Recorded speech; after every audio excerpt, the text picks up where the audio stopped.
This controller came with the Xbox One console I bought back in 2014. It has been with me since Halo MCC,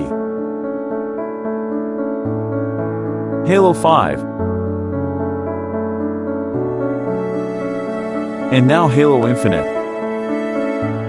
Over the years of using it, the controller has now started to disconnect randomly, and the left stick won't even register my movements. Sad to say, it is time for an upgrade. You have been a real one.